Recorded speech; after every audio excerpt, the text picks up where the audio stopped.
नमस्कार दोस्तों, स्वागत है आपका आज की बेहद बड़ी और जरूरी खबरों में। लेकिन खबर में आगे बढ़ने से पहले अगर आपको भी ऐसा लगता है कि मोदी सरकार गरीबों और प्रवासी मजदूरों पर ध्यान नहीं दे रही है और आप इस बात के लिए मोदी सरकार का विरोध करते हैं, तो आप भी इस वीडियो को लाइक कीजिए और इस लाल बटन को दबाकर चैनल को फ्री में सब्सक्राइब करके घंटी बजाइए और कमेंट में लिखिए जय हिंद। रुख करते हैं पहले खबर की तरफ। कांग्रेस अब आर्थिक मोर्चे पर केंद्र सरकार को घेरना जारी रखेगी। जी हां दोस्तों, करीब एक महीने तक कोरोना से लड़ाई में सरकार को सहयोग का भरोसा देने के बाद अब कांग्रेस ने आर्थिक मोर्चे पर मोदी सरकार पर हमले तेज कर दिए हैं। इसकी जिम्मेदारी पूर्व प्रधानमंत्री मनमोहन सिंह, पूर्व वित्त मंत्री पी चिदम्बरम और खुद राहुल गांधी व उनकी टीम ने संभाली है। पूर्व केंद्रीय मंत्री पी चिदम्बरम को यह कहने में कोई संकोच नहीं होता कि प्रधानमंत्री नरेंद्र मोदी सरकार के रणनीतिकार भारतीय अर्थव्यवस्था का बेसिक्स नहीं समझ पा रहे हैं। चिदम्बरम की यह टिप्पणी सरकार के आर्थिक क्षेत्र में लिए जाने वाले निर्णय को लेकर है। कांग्रेस प्रवक्ता गौरव वल्लभ भी आर्थिक मोर्चे पर सरकार की नीतियों को लेकर कुछ इसी तरह का सवाल उठाते हैं। कांग्रेस पार्टी की आर्थिक समझ का दारोमदार पिछले कुछ दशक से पूर्व प्रधानमंत्री मनमोहन सिंह पर निर्भर कर रहा है। इस पूरी टीम का मानना है कि केंद्र सरकार कोविड-19 से पैदा हुए जटिल हालात में यदि कुछ महत्वपूर्ण कदम नहीं उठाती तो अगले कुछ महीनों में भारतीय अर्थव्यवस्था को तगड़ा झटका लगने वाला है। कांग्रेस पार्टी के मीडिया विभाग के प्रभारी रणदीप सुरजेवाला का कहना है कि यह एक गंभीर मुद्दा है। लोगों को जीवन के साथ साथ रोजगार, गुणवत्ता का जीवन चाहिए। सुरजेवाला का कहना है कि कांग्रेस पार्टी कोविड-19 संक्रमण को लेकर लगातार रचनात्मक, सकारात्मक सहयोग कर रही है। हम इसे जारी रखेंगे, लेकिन इसके साथ साथ महत्वपूर्ण मुद्दों की तरफ सरकार का ध्यान भी आकर्षित करेंगे। रुख करते हैं अगली खबर की तरफ। अखिलेश यादव का आरोप, सरकारी सहायता को आरएसएस अपना बताकर बांट रही। जी हां दोस्तों, उत्तर प्रदेश के पूर्व मुख्यमंत्री और समाजवादी पार्टी के राष्ट्रीय अध्यक्ष अखिलेश यादव ने कोरोना लॉकडाउन के दौरान राष्ट्रीय स्वयंसेवक संघ की सक्रियता पर सवाल उठाए हैं। अखिलेश यादव ने आरोप लगाया कि स्वयंसेवी संस्थाओं और सरकारी एजेंसियों से मिल रही सहायता को आरएसएस अपना बताकर बांट रहा है। अखिलेश यादव ने रविवार को कहा कि प्रदेश में कम्युनिटी किचन और आरएसएस के भंडारे में कोई फर्क नहीं दिखता है। स्वयंसेवी संस्थाओं और सरकारी संस्थानों से प्राप्त खाद्य सामग्री को आरएसएस अपना बताकर और मोदी थैली में भरकर कुछ भाजपाई परिवारों में वितरित करना घटिया मानसिकता को प्रदर्शित करता है। सपा प्रमुख अखिलेश यादव ने सवाल उठाया कि संघ की कुटुंब शाखा कैसे लगाई जा रही है। भाजपा की सरकार क्या संघ का एजेंडा बढ़ाने के लिए ही चुनी गई है? अखिलेश यादव ने कहा कि पूरा देश कोरोना वायरस के खिलाफ संघर्ष में एकजुट है। लॉकडाउन का भी सभी समर्थन कर रहे हैं। जनहित और जन सुविधा संबंधित सरकारी निर्देशों का पालन भी हो रहा है, लेकिन सरकार के भ्रामक बयानों से जनता में दुविधा की स्थिति भी बन रही है। उन्होंने कहा कि भाजपा सरकार द्वारा प्रशंसित मॉडल कामयाब नहीं हो रहे हैं। मजदूर और गरीब को उनके हाल पर छोड़ दिया गया है। सपा प्रमुख ने कहा कि सरकार गरीबों की सुध नहीं ले रही है। सरकार को गरीबों के इलाज, उनके भोजन और आवास की व्यवस्था करनी चाहिए। जहां जनता कोरोना को हराने के लिए प्रतिबद्ध है, वहीं भाजपा सरकारें ईमानदारी से काम करने के बजाय राजनीति करने से बाज नहीं आ रही है।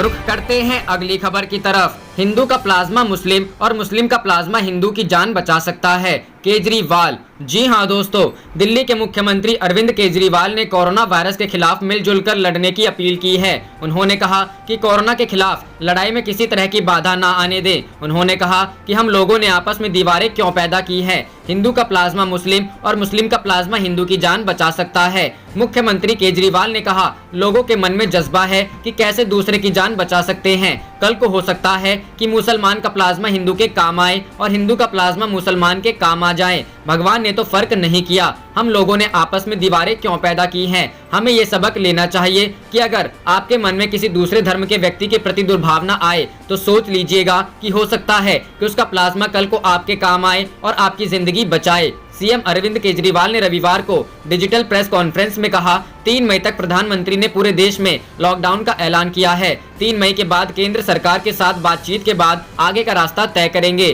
प्लाज्मा थेरेपी से अच्छे नतीजे आ रहे हैं। एक मरीज के ऊपर मैं खुद नजर रख रहा हूं। एक मरीज की हालत बहुत ज्यादा खराब हो रही थी, उनको प्लाज्मा दिया गया और उनकी तबीयत में काफी सुधार आज सुबह तक हुआ। उस मरीज को देखकर हमारा उत्साह बढ़ा है। प्लाज्मा थेरेपी में विश्वास बढ़ा है। मैं उम्मीद करता हूं वह पूरी तरह से ठीक होकर अपने घर जाएंगे। अभी आईसीयू में हैं।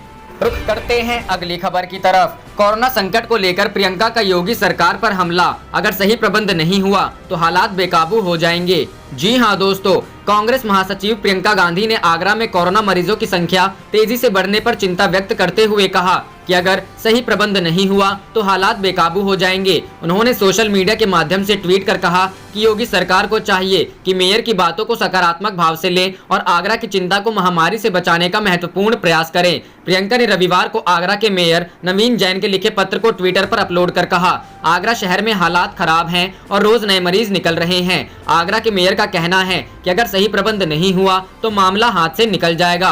कल भी मैंने यही मुद्दा उठाया था। पारदर्शिता बहुत जरूरी है, टेस्टिंग पर ध्यान देना जरूरी है।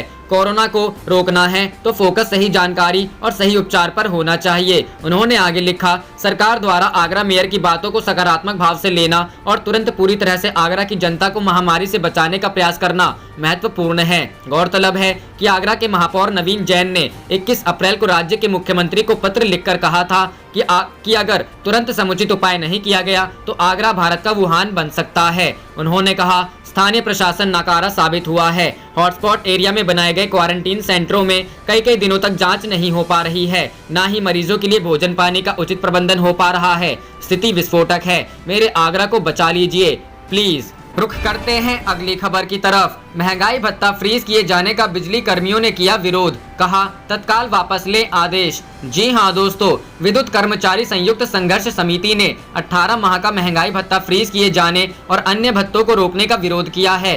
संघर्ष समिति ने केंद्र और राज्य सरकार से इस फैसले पर पुनर्विचार करने और आदेश तत्काल वापस लेने की मांग की है। संघर्ष समिति के प्रमुख पदाधिकारियों ने जारी साझा बयान में कहा कि इस फैसले से कोविड-19 महामारी के दौरान निर्बाध बिजली आपूर्ति कर रहे कर्मियों को भारी निराशा हुई है।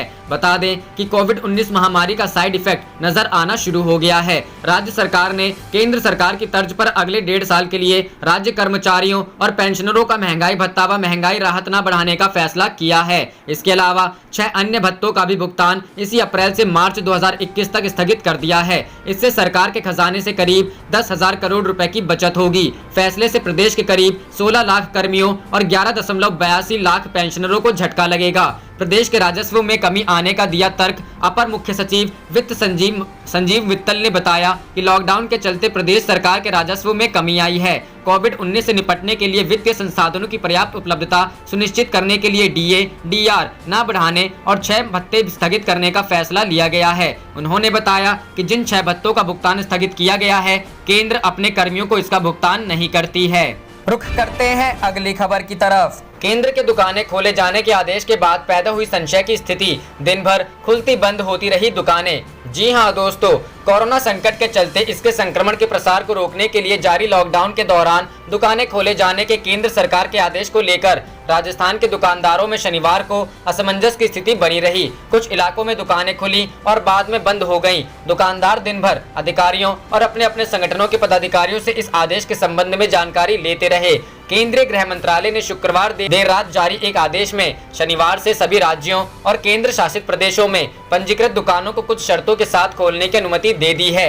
इस आदेश के बाद राज्य के कई शहरों एवं कस्बों में कुछ दुकानें खुली, लेकिन पुलिसकर्मियों या दुकान संघ के पदाधिकारियों ने उन्हें बंद करवा दिया। दुकानदारों में इस आदेश को लेकर काफी संशय की स्थिति रही। वे स्थिति स्पष्ट करने के लिए संबंधित अधिकारियों एवं अपने संघों के पदाधिकारियों को फोन करते रहे। हनुमानगढ़ के एक दुकानदार ने कहा कि दुकानें खोलने की अनुमति संबंधी समाचार पढ़ने के बाद वह और उसके कई साथी दुकानदार सुबह से ही दुकान खोलने के लिए तैयार बैठे हैं, लेकिन स्थिति स्पष्ट नहीं है। राज्य की कई मंडियों एवं कस्बों से भी दुकानें खोले जाने एवं बाद में उन्हें बंद करवाए जाने के समाचार मिले हैं। जयपुर में सीकर रोड व्यापार संघ के अध्यक्ष रवि जिंदल ने कहा कि कुछ दुकानदारों ने सुबह दुकानें खोली, लेकिन उन्हें बाद में बंद करवाया गया क्योंकि कोई स्पष्ट निर्देश नहीं आया है। उन्होंने कहा कि हालात स्पष्ट होने के बाद ही दुकानें खोली जाएंगी। वहीं राज्य सरकार के गृह विभाग ने भी दोपहर बाद स्थिति को स्पष्ट करने के लिए एक आदेश जारी किया। उल्लेखनीय है कि केंद्रीय गृह मंत्रालय ने बंद के दौरान शहरी इलाकों की रिहायशी कॉलोनियों के परिसरों और गली मोहल्ले की दुकानों को खोलने की अनुमति दे दी है, लेकिन बड़े बाजारों में स्थित दुकानों को अभी खोलने की अनुमति नहीं दी गई है। ग्रामीण क्षेत्रों में शॉपिंग मॉल को छोड़कर सभी दुकानों को खोलने की अनुमति दे दी गई है।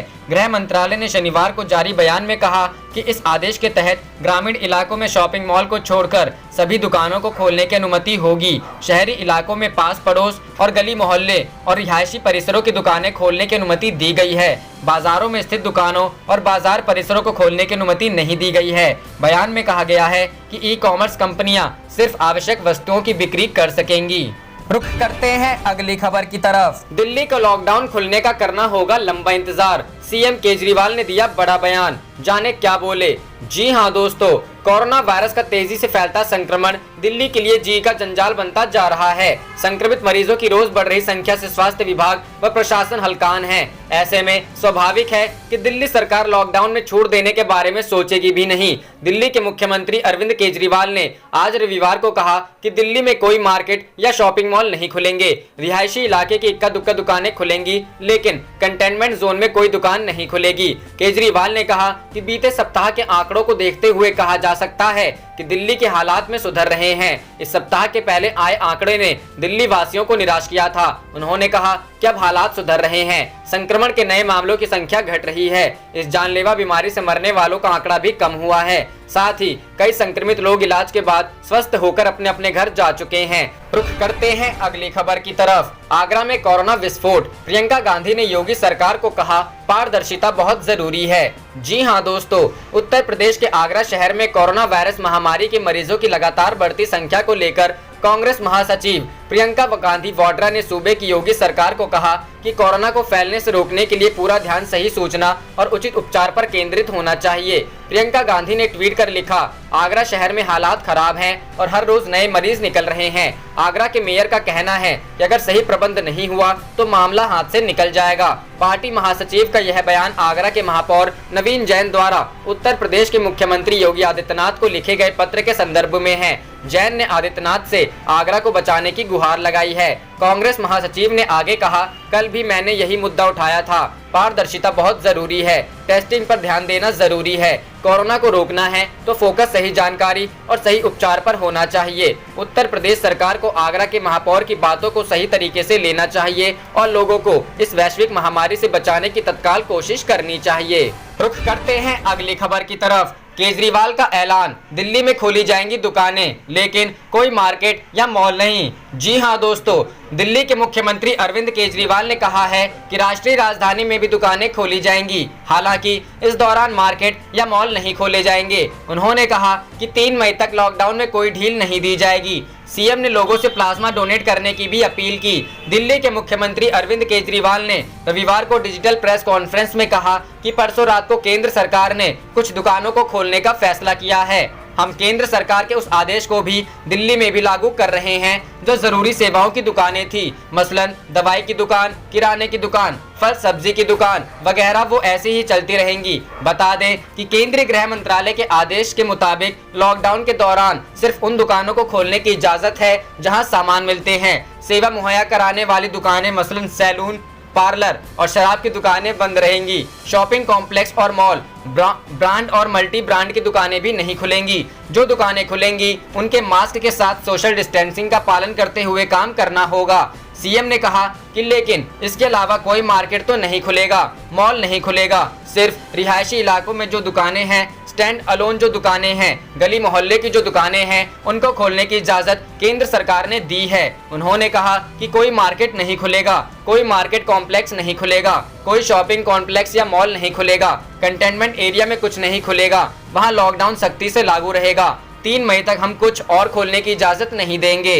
रुख करते हैं अगली खबर की तरफ। न्यायिक व्यवस्था को आवश्यक सेवाओं की सूची में शामिल करे न्यायपालिका, कपिल सिब्बल। जी हां दोस्तों, सर्वोच्च न्यायालय के हाल के फैसलों और उसकी कार्यशैली पर परोक्ष हमला करते हुए जाने माने वकील कपिल सिब्बल ने न्यायपालिका से मांग की कि न्यायिक व्यवस्था को आवश्यक सेवाओं की सूची में शामिल किया जाए। उनकी दलील थी कि न्याय को रोका नहीं जा सकता, देश में जनता को न्याय के लिए भटकना पड़ रहा है। दरअसल लॉकडाउन घोषित होने के बाद से देश में न्यायपालिकाएं पूरी तरह रुक गई हैं। सिब्बल का मानना था कि छोटी अदालतों से लेकर सर्वोच्च न्यायालय तक लोगों को उसी तरह सेवाएं मिले जैसे बिजली, पानी जैसी आवश्यक सेवाएं प्राप्त होती हैं। केंद्र सरकार पर भी सिब्बल जमकर बरसे। उन्होंने सरकार से पूछा कि कोरोना से जंग के लिए राष्ट्रीय नीति क्यों नहीं तैयार की गई, आपदा प्रबंधन कानून मौजूद है, फिर उसका संज्ञान क्यों नहीं लिया जा रहा है। राज्यों की अनदेखी हो रही है। उनके पास कोरोना से लड़ने के लिए ना तो पर्याप्त संसाधन है, ना पैसा, केवल इस कारण कि नॉर्थ ब्लॉक में बैठे नौकरशाह नीतियां बना रहे हैं, जबकि उन्हें राज्यों और आम लोगों की स्थिति के बारे में जानकारी नहीं है।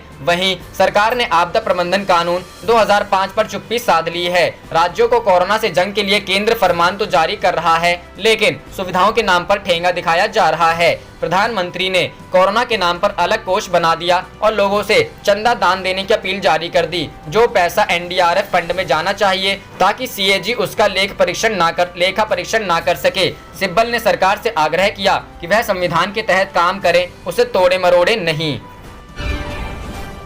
आप देख रहे थे आपका अपना चैनल जय हिंद जय भारत।